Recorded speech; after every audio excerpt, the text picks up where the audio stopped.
First line நேயர்களுக்கு வணக்கம். நம்ம இப்போ என்ன பார்க்க போகிறோம் அப்படின்னு பார்த்தீங்கன்னா, நேற்று வந்து விஜய் வீட்டில் 2 மணி நேரம் யூக வகுப்பாளர்கள் எல்லாம் ஒன்றா சேர்ந்து ஒரு பெரிய டிஸ்கஷனில் ஈடுபட்டிருக்காங்க. இவ்வளவு நாளா எங்கடா இருந்தீங்க?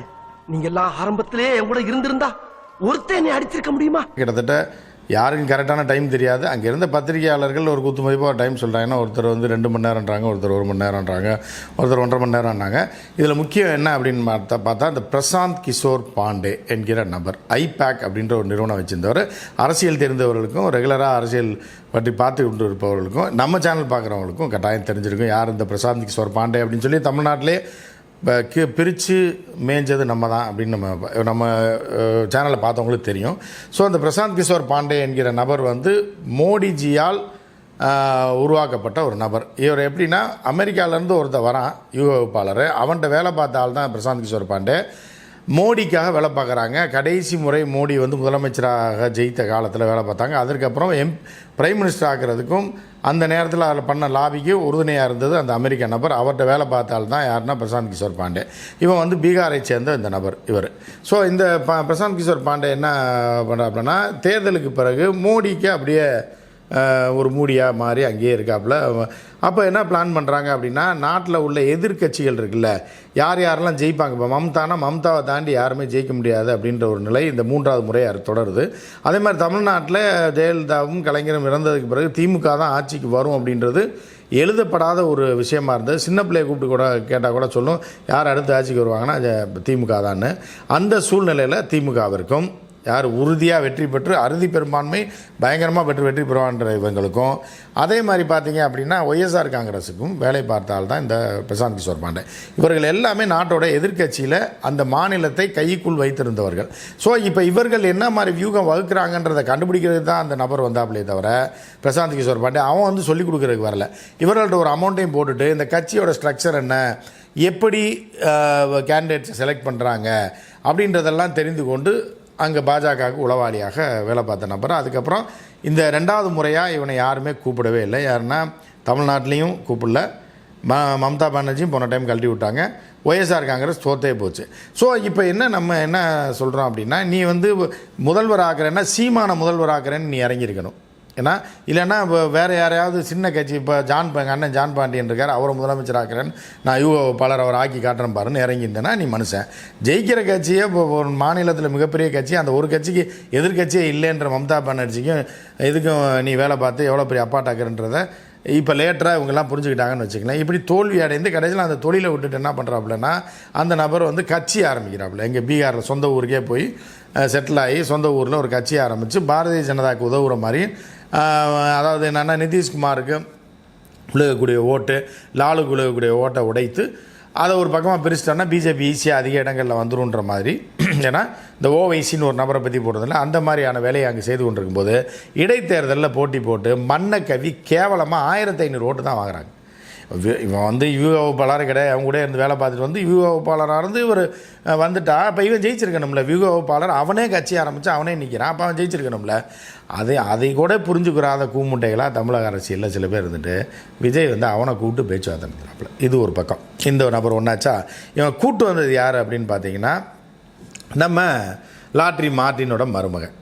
சரியா, இந்த லாட்ரி மார்ட்டினோட மருமகன் காசு வந்து ஆயிரக்கணக்கான கோடி அவர்கிட்ட இல்லை. மார்ட்டின் மருமகன் ஒரு ஜிம்மு ட்ரெயினர், அவ்வளோதான். சாதாரண ஜிம்மு ட்ரெயினர், மாதம் 10,000 சம்பாதிச்சிருந்த ஒரு ஆள். அவர் மகளை வந்து ஆட்டையை போட்டு கல்யாணம் பண்ணிட்டாப்புல. கல்யாணம் பண்ணதுக்கப்புறம் சரி ரைட் அவரோட வாழ்ந்துட்டுருக்காப்புல. அப்போ வந்து மாமனார் வந்து ஏகப்பட்ட காசு கொடுத்து இது பண்ணிட்டுருக்காப்புல. இதை வைத்து நாம் ஒரு பெரிய இடத்துக்கு தமிழ்நாட்டில் வந்துடணும்னு சொல்லி அந்த நபர் ஒரு பக்கம் அரசியலில் கூட காசை கொடுத்து ஒரு கட்சியிலையா வந்து திருமாவளவனை மண்டையை கழுவி அவரை கழுவி கடைசியில் அதிமுகவுக்கு போய் அதிமுகலையும் துரத்தி விட்டாங்க. இப்போ வந்து அந்த நபர் தான் போய் பிரசாந்த் கிஷோர் பாண்டேட்ட காசை கொடுத்து அவங்க ஒரு கூட இருந்து வேலை பார்த்த மாதிரியான ஒரு ஆள். இப்போ ஒரு சமையல்காரர் இருக்கான்னு வச்சுக்கலாம் உதாரணத்துக்கு, அந்த சமையல்காரனுக்கு வேலை பார்த்தா காய்கறி நறுக்கிற ஒரு ஆள் மாதிரி தான். காய்கறி நறுக்கிறக்காரனா கேட்டால் அந்த பெரிய சமையல்கார்ட்ட வேலை பார்க்குறோன்னு சொல்லுவாங்க அந்த காலத்தில். ஸோ அந்த மாதிரியா பிரசாந்த் கிஷோர் பாண்டேட்ட வேலை பார்த்து இவர் யூக வகுப்பாளர்னு 2 ஆளாக போட்டுக்கிறாப்புல. காசு இருக்குன்றதுனால புஸ்தகம்லாம் வேறு ஒன்றா வச்சு எழுதி இவன் பேரை போட்டு ரிலீஸ் பண்ணுறாப்புல. இது இப்படி ஓடிட்டுருக்கு. இதை நம்பிய விஜய்க்கும் காசை கொடுத்து, விஜய் மாநாட்டு காசை கொடுத்தோடனே விஜய்கிட்ட ஒரு நல்ல எண்ணத்தை பிடிச்சோடனே விஜய் இருங்க நான் யூக வகுப்பாளர் கூட்டுறதுன்னு அங்கேருந்து இந்த நபரை கூப்பிட்டு வந்து நேற்று மீட்டிங் போட்டிருக்காங்க. இதுக்கு இடையில் ஜான் ஆரோக்கியசாமின்னு சொல்லி சரியா? இந்த ஜான் ஆரோக்கியசாமி யார் அப்படின்னு பார்த்தீங்கன்னா, இந்த நபரும் நேற்று உட்காந்துருக்காப்புல. இந்த நபர் வந்து யாருன்னா, இவர் ஒரு வியூக வகுப்பாளராக. இவங்களாம் எங்கேருந்து வராங்கன்னே தெரியல. என்ன தெரியும் தமிழ்நாட்டு அரசியலில் என்ன வியூகம் வகுத்து.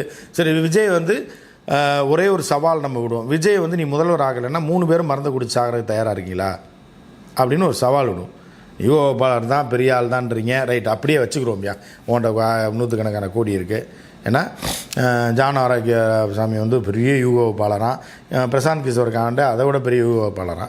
நீ விஜய் வந்து ஜெயிக்க வச்சு ஆட்சி அமைக்கலைன்னா நாங்கள் மருந்தை குடிச்சிடுவோம், மருந்தை குடிச்சிட்டு விஜய் வீட்டு வாசல்லே செத்துருவோம், இல்லைனா மவுண்ட் ரோட்டில் மருந்து குடிச்சு செத்துருவோன்னு நீ சொல்லு. ஏன்னா உன் நாளையிலேருந்து உன்னை போற்ற தொடங்கிடுறோம். ஏன்னா ஸோ இல்லைன்னா தூக்கு போட்டு செத்துருவோம் மவுண்ட் ரோட்டில், இவரை ஜெயிக்க வைக்கலைன்னா நாங்கள் வியூ வகுப்பாளர், எல்லா பிளானும் எங்கிட்ட இருக்குது, விஜய் எப்படியாவது முதலமைச்சர் ஆக்கிடுவோம் அப்படின்னு ஆக்கலைன்னா நாங்கள் உயிரை விட்டுருவோம், மெரினா கடலில் குதிச்சு செத்துருவோன்னு சொல்லி உன்னை நம்புகிறோம். சரியா?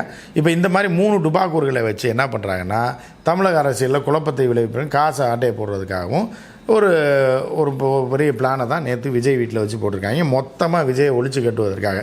இதை வந்து நீங்கள் இதுக்கு முன்னாடி என்னென்னா ஃபஸ்ட்டு ஒரு காமெடி போட்டேன், விஜய் யார் வடிவேல் காமெடி, அதே கதை தான். இவ்வளோ நாள் நீங்கள் எங்கடா இருந்தீங்க, என் கூட முன்னாடியே இருந்திருந்தீங்கன்னா என்னை எவனும் தொட்டிருக்க முடியாதடா அப்படின்னு விஜய் சொல்கிற மாதிரியும், கடைசியில் விஜயவே இவங்க அந்த இதை கழட்டியே விஜயை அடித்து ஆட்டோவில் தூக்கி போட்டு வீட்டுக்கு அனுப்பிடுவாங்கன்றது தான் அந்த காமெடி தான் இந்த விஜய் நேற்று போட்ட கூட்டத்துக்கு பிறந்து. இப்படி வந்து 3 பேர் சேர்ந்து 1.5 மணி நேரம் 2 மணி நேரம் பேசியிருக்காங்க. விஜய் ஒரு விஷயத்தை யோசிக்கணும். ஜான் ஆரோக்கியசாமின்னு ஒரு தம்பியை வச்சுருக்கீங்கல்ல வியூக வகுப்பாளர்னு, ஏற்கனவே அந்த நபர் தான் யாருன்னா அந்த அன்புமணி ராமதாஸ் முதலமைச்சர் ஆக்குறேன்னு சொல்லி ஒரு 10-15 கோடி ஆட்டையை போட்டு அவள் அதால் தெருவில் விட்டு கடைசியில் எம்எல்ஏ கூட ஆக முடியல. பாட்டாளி மக்கள் கட்சி ராமதாஸ் அவர்கள் ஆரம்பிக்கும் போது பார்த்திங்கன்னா தீரன் அவர்கள் எம்எல்ஏவாக இருந்தார். அதுக்கப்புறம் 18 எம்எல்ஏக்கள்லாம் இருந்தாங்க அவங்களுக்கு. இன்றைக்கி ஒரு எம்எல்ஏ கூட வர முடியல. ஆசை காட்டி மோசம் பண்ணி அன்புமணி ராமதாஸுக்கு அந்த காலர் மைக்கு சைடு மைக்கெல்லாம் மாட்டி விட்டு கடைசியில் கட்சி தொண்டர்கள் என்ன நினச்சிட்டாங்கன்னா மதம் மாதிரி கன்வெர்ட் ஆகி மத பிரச்சாரம் பண்ணுறாரோ அப்படின்னு சொல்லி அவனும் வரல, அவனும் ஓட்டு போடல. இந்த மாதிரி ஆக்கி விட்டது தான் இந்த ஜான் ஆரோக்கியசாமி. அதோட அன்புமணி கதை அன்னைக்கு முடிஞ்சது தான். அதுக்கப்புறம் எந்திரிக்கவே இல்லை அன்புமணி. அப்படி இருந்து ஒருத்தரை கொண்டு யூக வகுக்கிறேன்னு சொல்லி தெருவில் விட்டவனை கூப்பிட்டு இவர்கள் வச்சுக்கிட்டு யூக வகுப்பாளர்னு வச்சுக்கிட்டு இருக்காங்க. இப்போ இவர்கள் எவ்வளோ பெரிய காமெடினாக இருப்பாங்க விஜய் அப்படின்றத நீங்கள் பார்த்துங்க. எப்படியோ இந்த 2026க்கு அப்புறம் விஜய் அதோட முடிச்சு கட்டுறது, அரசியல்லேருந்து துரத்தி விடுறது, எவ்வளோ போட முடியுமோ காசை போடுறது அப்படின்றது தான் இந்த 3 பேரோட இது. இதில் வந்து பாவம் அதுலேயும் ஏமாளி யார் அப்படின்னா நம்ம மார்ட்டினோட மருமகன் தான்.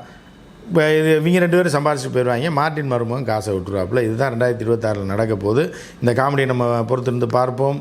இதுதான் நேற்று விஜய் வீட்டில் நடந்த கூட்டம். உள்ளே என்ன பேசியிருப்பாங்க, 3 பேரும் என்ன பேசினாங்க அப்படின்றது யாருக்குமே, அந்த 3 பேரை தாண்டி யாருக்குமே தெரியாது. புஷி ஆனதுக்கு வேணால் தெரியும், ஆனால் இப்போ பத்திரிக்காரன் அவனுக்குமே தெரியாது. ஆனால் இதோட ஒட்டுமொத்த இந்த 3 பேரும் வியூக வகுப்பாளராக உள்ளே வந்தது விஜய் ஒழிக்கத்தான் என்பது ஒரு பொதுவான தியரியாக நம்ம சொல்லலாம். எனவே மற்றொரு நிகழ்ச்சியில் சந்திப்போம். நன்றி, வணக்கம்.